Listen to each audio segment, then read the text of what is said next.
Parliamo dell'esperienza Erasmus. Dove siete stati? A Digione, in Francia. In quale azienda? La Gebauchan. Quanto tempo? 2 mesi. Come ci siete arrivati? In auto, decisamente. E com'è stato il viaggio? Avventuroso. Alla fine ce l'avete fatta. Assolutamente. E dove alloggiavate? Vai. All'inizio in un ostello e dopo in una grande casa. In una grande casa. Da Ma villa da, quasi. Sì, ma da soli o eravate Con un ospitati? signore dal cuore d'oro. Sì, veramente. Quindi è stata positiva al di fuori dell'azienda. Assolutamente. Sì. Bene, entriamo in azienda adesso.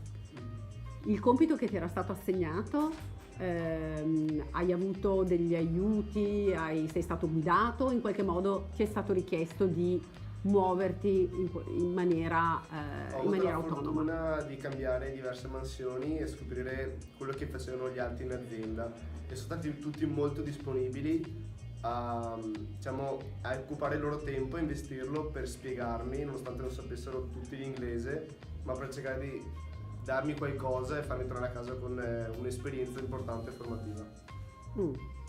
E per te invece? Per me l'esperienza in azienda è stata molto positiva.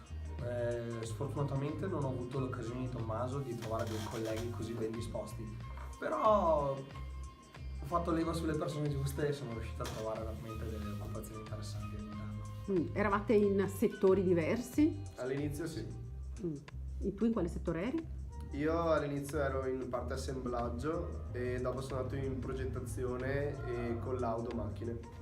E tu? Io come Tommaso ho iniziato in assemblaggio e poi sono andato in sviluppo macchine prototipali.